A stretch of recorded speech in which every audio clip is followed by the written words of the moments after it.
मेरी ये कविता मैं तुझे कभी माफ नहीं कर पाऊंगी। डर मत मैं तेरी बातें सबको नहीं बताऊंगी। अपने सवालों का जवाब भी नहीं लूंगी। तेरे झूठ की गठरी खोलकर सबको नहीं दिखाऊंगी। तेरे तानों को भी फ्रेम करके अपने दिल की दीवार पर नहीं लटकाऊंगी। विधाता ही देगा तुझे तेरे कर्मों का खिताब। मैं तेरी गलतियां भी किसी को नहीं बताऊंगी। बस मैं तुझे माफ नहीं कर पाऊंगी। तेरे लिए अपना दिल साफ नहीं कर पाऊंगी और हाँ, इस दिल में तुझे दोबारा स्थान नहीं दे पाऊंगी। डर मत मैं तेरे धोखे को सोपीस बनाकर दिल के घर में नहीं सजाऊंगी। तेरे ठुकराने के दर्द को दिल की गहराई तक नहीं ले जाऊंगी और तेरे अपमान को अपने हाथों की लकीर नहीं बनाऊंगी और तेरे आरोप को अपनी बदकिस्मती नहीं समझ पाऊंगी। और अगर विधाता को तुझसे ये सब करवाना था तो मैं फूट फूट कर रोऊंगी भी नहीं। और अगर विधाता मुझे कुछ सबक सिखाना चाहता था तो मैं विधाता से कोई गुहार नहीं लगाऊंगी। बस मैं तुझे कभी माफ नहीं कर पाऊंगी। खुद पर तुझे कोई अधिकार नहीं दे पाऊंगी और हाँ, आज के बाद तुझे कभी याद नहीं कर पाऊंगी। Thank you so much. आप सब ने अपना कीमती वक्त देकर मेरी इस कविता को सुना और मुझे उम्मीद है मेरी कविता आप सभी को बहुत अच्छी लगी होगी। और अगर अच्छी लगी हो तो मेरे वीडियो के ठीक नीचे एक रेड कलर का सब्सक्राइब बटन है, उसे दबा दीजिए ताकि मेरा हर नया वीडियो आप तक आसानी से पहुंच सके और मैं आप सबके दिलों तक भी आसानी से पहुंच सकूं। तो आज की मेरी कविता का शीर्षक है, मैं तुम्हें कभी माफ नहीं कर पाऊंगी। सच बताइए आप सभी, क्या कोई अगर आपका दिल तोड़ता है या आपके दिल के साथ खिलवाड़ करता है, खेलता है और फिर चला जाता है, तो क्या आप उसे माफ कर देते हो? तो देखिए, दिल के जो घाव हैं वो वक्त लेते हैं, समय लगता है। माफी क्या है, अभी बस मुंह से कहने की तो देर होती है, मैंने तुम्हें माफ कर दिया। देखिए, जितना ज्यादा हम अपने दिल और दिमाग पर संयम अपना रख पाएंगे, अपना कंट्रोल रख पाएंगे, तो हम उतना ही कम लाइफ में परेशान होंगे।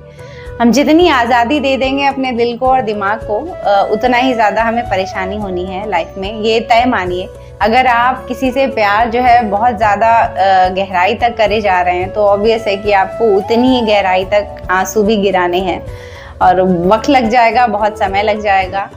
इसलिए चीज़ों को ऐसे देखिए कि अगर कोई आपके दिल में जगह बना भी रहा है तो तैयार भी रहिए कि हो सकता है ये इंसान कल को मुझे छोड़कर जाएगा।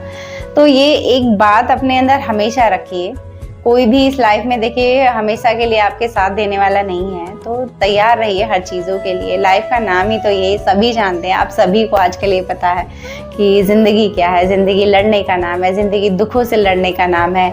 हार नहीं माननी है। हर रोज़ अपने आप को बिजी रखिए, कुछ ना कुछ काम में बिजी रखिए, व्यस्त रखिए।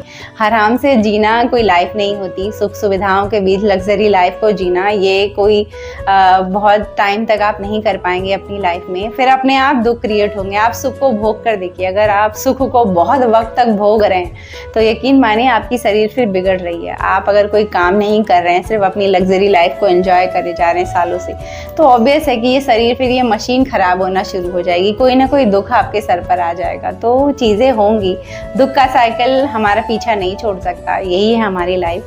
मैं हमेशा मानती हूँ कि ये शिव जी की सृष्टि है और इस सृष्टि में हमें दोनों पहलुओं को फेस करना होगा और दोनों पहलुओं को समझना होगा, तभी हम एक्चुअली अपनी लाइफ को समझ पाएंगे। अगर हम सुख को समझ रहे हैं तो दुख को भी, आपको उस दुख में भी पीएचडी करनी पड़ेगी, तभी सुख की एक्चुअल वैल्यू आप पता कर पाओगे।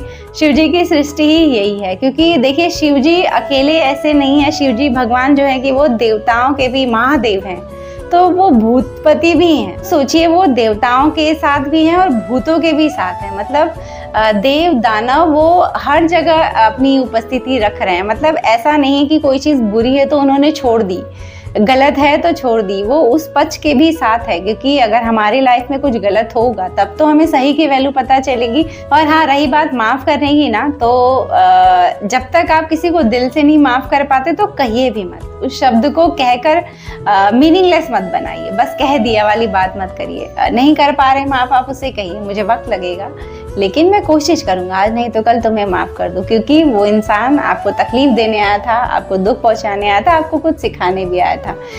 आपको दुख मिल रहा है, इसका मतलब साफ है कि आपने बिना इंसान को समझे परखे उस पर बहुत ज़्यादा भरोसा कर लिया और आपको उसने धोखा दे दिया। तो आपको पता चलेगा कि अगली बार विश्वास बहुत सोच समझ कर करना है।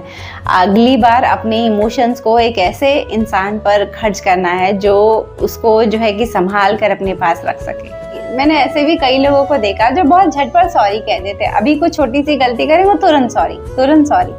एक्चुअली वो फील भी नहीं कर पा रहे हैं सॉरी कि हाँ यार एक्चुअली मैंने गलती किया। वो जब आप फील करके किसी से माफी मांगते हो ना, तो उस वक्त आपके चेहरे का एक्सप्रेशन अलग होता है।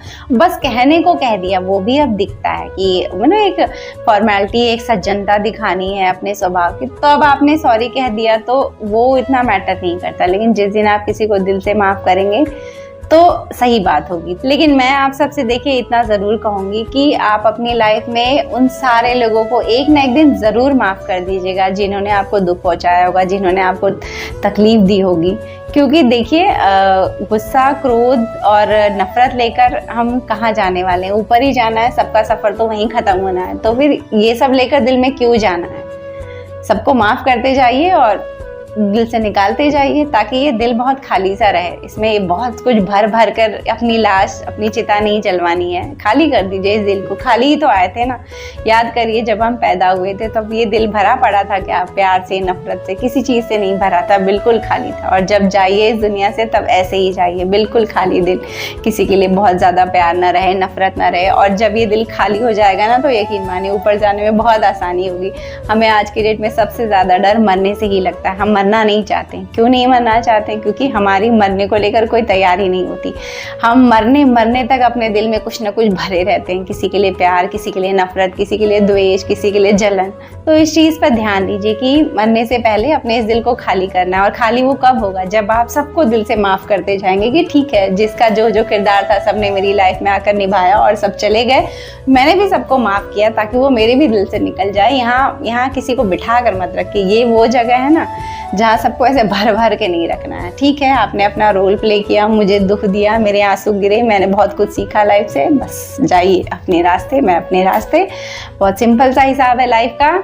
जब हम पैदा होते हैं तो सोचिए ये दिमाग खाली होता है, ये दिल खाली होता है। लेकिन धीरे धीरे हम बड़े होते होते पता नहीं कितनी सारी बातें, कितने सारे इमोशंस, क्या क्या हम इस दिल में, दिमाग में भर ले जाते। इतने विचार हम अपने दिमाग में भर ले जाते हैं। सोचिए, तो खाली करिए। जैसे जैसे उम्र बढ़ती जाए ना, तो देखिए एक टाइम पीक होता है, भर लीजिए जितना भर सकते हैं आप अपने दिल और दिमाग में। बहुत सारी गन, बहुत सारी अच्छी बातें, सब कुछ एकदम से मेमोरी फुल कर दीजिए। लेकिन जब पीक टाइम आए तब उसके बाद आपको वो एक एक करके चीज़ें डिलीट करनी होंगी। जब आपका बुढ़ापा आए ना, वृद्धावस्था आए, तब मुझे लगता है कि हर एक चीज़ें को धीरे धीरे ना डिलीट करनी चाहिए। दिमाग को धीरे धीरे खाली करना चाहिए, दिल को धीरे धीरे खाली करते रहना चाहिए ताकि आप अपना ध्यान जो है कि ईश्वर पर लगा सकें। देखिए सारे रिश्ते, नाते और मोह माया सब एक तरफ है। और जब आप ईश्वर की तरफ बढ़ेंगे, जब आप हरि शरणम केवलम की तरफ बढ़ेंगे, तो वो एक अलग यात्रा होती है। और मरने से पहले उस यात्रा पर ज़रूर चलिए, एक बार एक्सपीरियंस ज़रूर करिए। जैसे मैं हमेशा आप सभी को कहती हूँ कि प्यार का अनुभव एक बार ज़रूर लीजिए,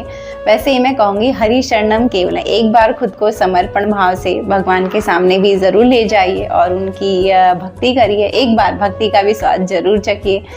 तो ये थी मेरी बातें आज के टॉपिक पर। और आप सभी मुझे कमेंट करके ज़रूर बताइए। बहुत सारे किस्से हैं उस तरफ, मुझे पता है। आप सभी कमेंट करिए और बताइए कि आपके दिल के साथ क्या हुआ है, क्या खिलवाड़ हुआ है, और आपने क्या उस इंसान को माफ़ कर दिया या नहीं कर पाए हैं अभी तक। स्टिल उसे याद कर रहे हैं, स्टिल सोच रहे हैं कि शायद वो अपनी गलती पर पछताए और वापस आ जाए मेरे साथ, मुझे माफ़ करने की ज़रूरत ना पड़े।